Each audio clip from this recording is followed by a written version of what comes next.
Você já ouviu falar de um Lanterna Verde que tem mais socos na cara do que medalhas? Um cara tão marrento que conseguiu brigar com o Batman e perdeu feio. Esse é Guy Gardner, o lanterna mais esquentado da tropa. E hoje você vai conhecer tudo sobre ele. O Guy Gardner foi criado por John Broome e Gil Kane lá em 1968. No começo ele nem era o principal, era só uma espécie de reserva do Hal Jordan.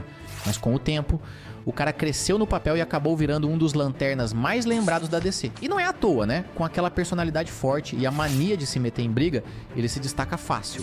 Por muito tempo, o Guy ficou de escanteio nas histórias, servindo mais como curiosidade do que como personagem ativo. Foi só nos anos 80, já na fase mais ousada da DC, que resolveram dar uma virada completa no personagem. Aí sim nasceu o Guy Gardner marrento, esquentado e imprevisível que a gente conhece. E essa mudança veio com tudo. Durante a saga Crise nas Infinitas Terras, ele voltou com um papel mais importante e logo depois se tornou um lanterna fixo, mas completamente diferente, arrogante, impulsivo e até meio babaca. Mas o carisma veio junto. Mas beleza, depois de tudo isso você deve estar se perguntando, o que exatamente o Guy Gardner tem de tão especial para continuar relevante por tanto tempo? Bom, para começar, ele é um dos poucos seres no universo que consegue usar o anel dos Lanternas Verdes com uma força de vontade quase insana. E diferente do Hal, que cria jatos ou metralhadoras com elegância, o Guy mete logo um taco de beisebol de energia ou uma marreta gigante. É brutal, direto e funciona. Ah, e se acha que ele só depende do anel, tá enganado. Se o cara tem treinamento físico de elite, experiência de combate intergaláctico e já usou poderes alienígenas quando virou o Guerreiro por causa de uma herança genética dos Vuldarianos. Braços que viram armas vivas, regeneração, rajada, o pacote completo.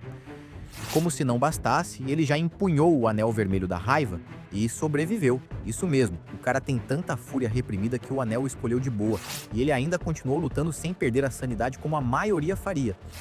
Ele também teve um papel crucial na saga A Noite Mais Densa, um dos eventos mais sombrios da DC, onde heróis e vilões mortos voltam à vida como lanternas negros. Durante a batalha, Guy Gardner foi tomado por um colapso emocional após ver membros da tropa morrendo brutalmente diante dele, incluindo companheiros próximos. A dor e a raiva que ele sentiu naquele momento foram tão intensas que acabaram atraindo um anel vermelho da fúria, que se fundiu a ele e o transformou em uma força descontrolada, violenta e praticamente imparável. Mesmo assim, diferente de muitos que perdem completamente a razão ao serem tomados pelo Anel Vermelho, Guy ainda manteve parte da consciência e lutou como um verdadeiro exército de um homem só. Foi só com a interferência direta dos Lanternas Azuis, portadores da esperança, que sua fúria foi contida. A energia azul foi essencial para acalmar sua mente e restaurar seu equilíbrio emocional, permitindo que ele voltasse à Tropa Verde. Esse momento deixou claro que, por trás do gênio explosivo, existe um herói que não quebra fácil e que é capaz de enfrentar até a escuridão dentro de si. Mas o mais impressionante é que, mesmo com toda essa marra, o Guy nunca foi um lobo solitário. Na verdade, ele sempre esteve cercado por alianças complicadas, rivalidades intensas e algumas relações que revelam muito mais sobre quem ele é do que qualquer batalha espacial. A rivalidade mais constante da vida dele, claro, é com o Hal Jordan. E não é só provocação gratuita, é uma disputa de essência. Hal é o símbolo da ordem, do equilíbrio, do herói exemplar. Guy é o oposto. Bruto, impulsivo e com zero paciência para a diplomacia. Eles já trocaram socos, ameaças e insultos, mas o curioso é que no meio de tudo isso existe respeito. Distorcido é verdade, mas ainda assim, respeito. Agora, se existe uma cena que cravou Guy Gardner na cultura pop da DC, é o famoso One Punch. Durante uma reunião da Liga da Justiça Internacional, Guy surtou, o que não é novidade, e partiu para cima do Batman. Resultado? Um único soco e o valentão foi pro chão, apagado na frente da equipe toda. A humilhação foi pública, mas o momento virou lenda. E, ironicamente, fez com que o público passasse a gostar ainda mais do personagem, porque mesmo levando um soco do Batman, o Guy sempre volta. Fora das brigas, ele também construiu laços fortes. Com Jon Stewart, a parceria e respeito de campo. Com Kyle Rayner, rola a provocação mútua, mas também uma admiração escondida. E com a Ice, Thora Olafsdottir, o Guy teve talvez a única relação realmente sensível da vida dele. Thora era o oposto dele em tudo, calma, gentil, paciente, e justamente por isso ela conseguia enxergar o que ninguém mais via. Enquanto o Ideomundo via um valentão impulsivo, ela via um cara quebrado por dentro, tentando se encaixar num universo de heróis que sempre o deixava em segundo plano. Com ela, Guy baixava a guarda, coisa raríssima, e deixava escapar momentos de ternura genuína. Não era um romance perfeito, longe disso, mas era real, era sincero. E era o que mais humanizava o personagem. Mas se tem uma coisa que define o Guy Gardner, é que ele nunca ficou parado, nem emocionalmente, nem em termos de poder. A trajetória dele passou por mudanças tão malucas que às vezes parece que ele viveu várias vidas diferentes e sobreviveu a todas. Tudo começou quando Hal Jordan voltou para reassumir o setor 2814, que Guy havia protegido durante sua ausência. Só que para um cara cabeça quente como o Gardner, entregar o cargo assim não era opção. Eles resolveram a disputa no soco. Quem perdesse, abriria a mão do anel, e Guy perdeu. Sem o Anel Verde, mas ainda com sede de combate e necessidade de provar seu valor, Guy recusou convites para virar parceiro de outros heróis e decidiu buscar uma fonte de poder própria.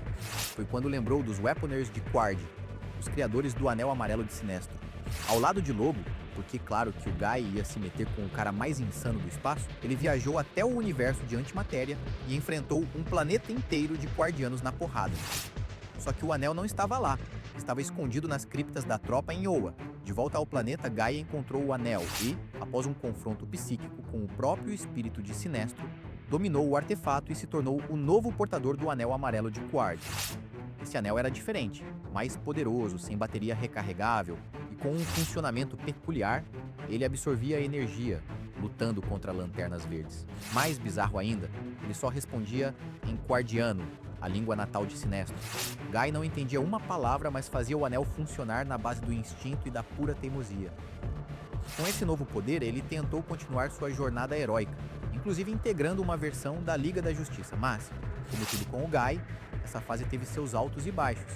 Após um escândalo envolvendo um clone criminoso que usava seu nome, ele acabou abandonando o Anel Amarelo e passou por um novo ponto de virada.